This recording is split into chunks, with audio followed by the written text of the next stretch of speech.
Should you get your real estate license to be an investor? I got my California real estate broker's license in 2007, but never got my Tennessee license when we moved here almost 12 years ago. But I'm finally going to get it now. But the reasons why and whether you should or shouldn't aren't as obvious as they might sound. So in this video, I'll walk you through exactly what I've done and what's changed, so you can decide if getting your real estate license is a smart move or just a waste of time and money.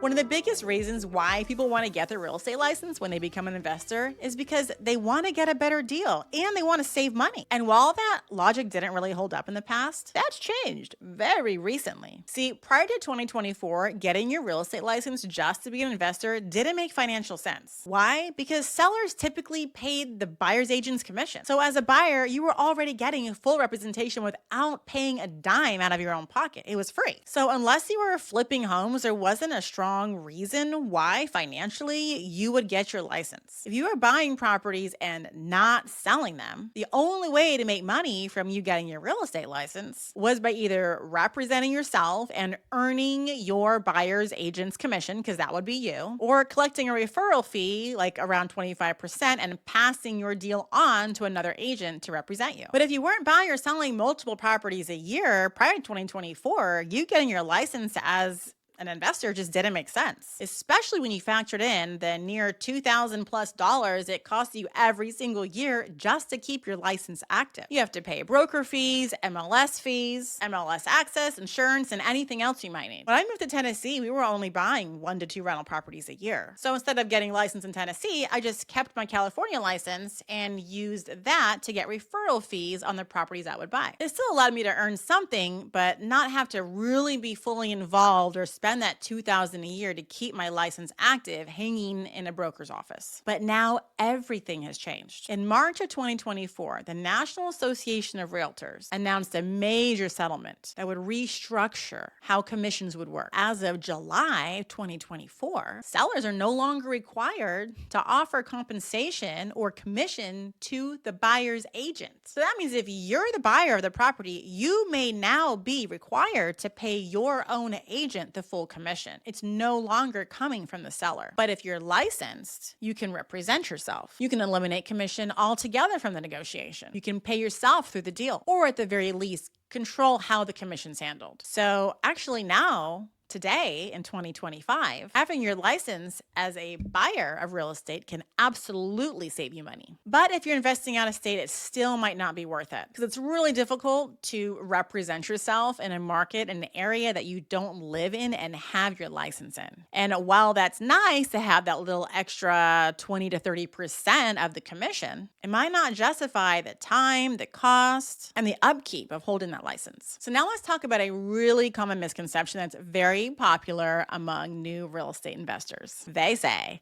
I think I'll get my real estate license so I can learn how to invest. I hear that all the time, but here's the truth. Getting your real estate license will not teach you how to invest. It'll teach you how to represent clients, how to list things on the MLS, how to avoid some lawsuits. It'll teach you the legal side of real estate, but it doesn't teach you at all the investing side. It doesn't teach you how to run cash flow analysis. It doesn't teach you how to evaluate a return on investment or an ROI. It doesn't teach you how to identify good rental neighborhoods. It doesn't teach you how to screen tenants or how to build a portfolio that actually makes money. It's just teaching you how to sell real estate. I know that because I did that.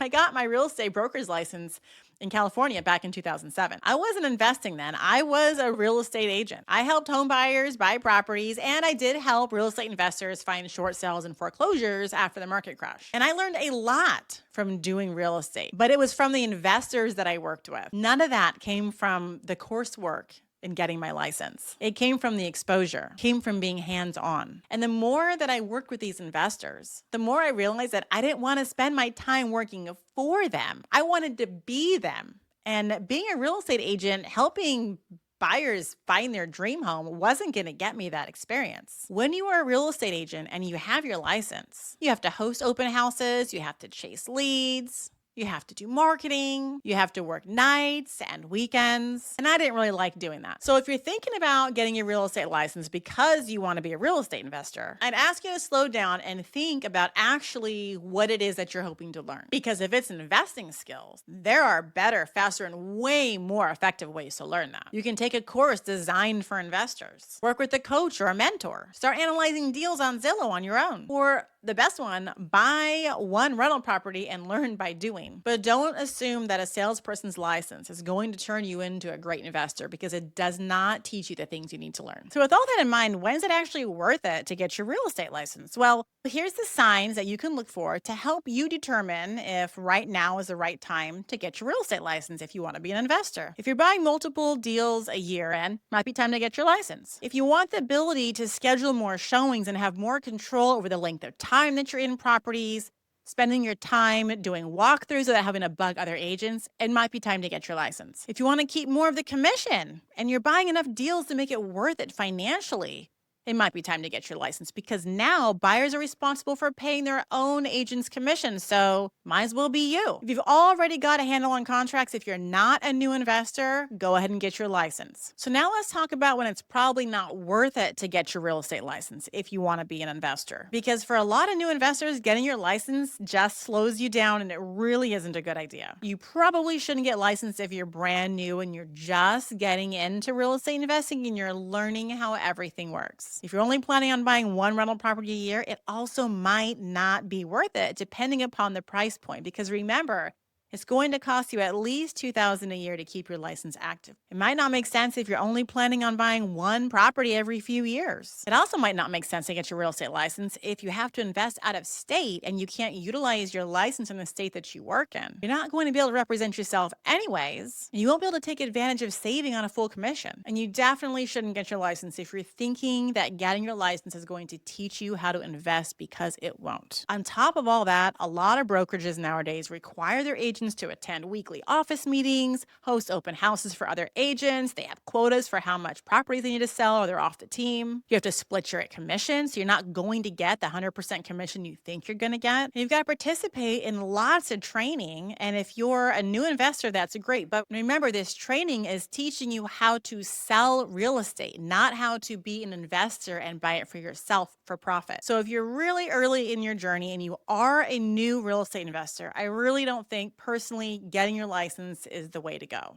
Get your experience first, and when you're doing multiple deals and you have more confidence in contracts and the law, then go ahead and take that route. So why am I finally considering getting licensed in Tennessee after all these years? 3 reasons. Number 1, the commission structure changed. Buyers are now expected to pay their own commission, not sellers. And even though sellers are still paying the commission, it's factored into the price, unfortunately, that you're paying for the property. So if you can take that out, you would be saving the sellers money, because they are still offering to pay for commission in most areas. So now when I can represent myself, I can negotiate that commission or avoid it entirely. And that's thousands of dollars in savings for your deal. Number 2, we're starting to buy more properties. Back when we bought one property a year on average, paying those license and realtor fees just didn't make financial sense. Now that we're buying more, those savings really add up. And the third reason is I want more access and more control to my market. When I see a deal, I don't want to wait for someone else to unlock the door. I want to go see when I'm ready. I want to run my own comps. I do anyways. And I want to take the time to look at the property. So this sort of flexibility really matters when you're building your portfolio and you're buying multiple properties in the area that you're living in. And not only that, having a license doesn't just get you in the potential rental property door, it also helps you with your network. It'll help me build stronger relationships with other agents. If they know that I'm an investor, I may get thrown some deals my way. So now for me, it finally makes sense. But it didn't make sense for years, and it might not make sense for you now either. So if I were starting all over today, if I had no experience with anything and I wanted to be an investor, would I consider getting my real estate license?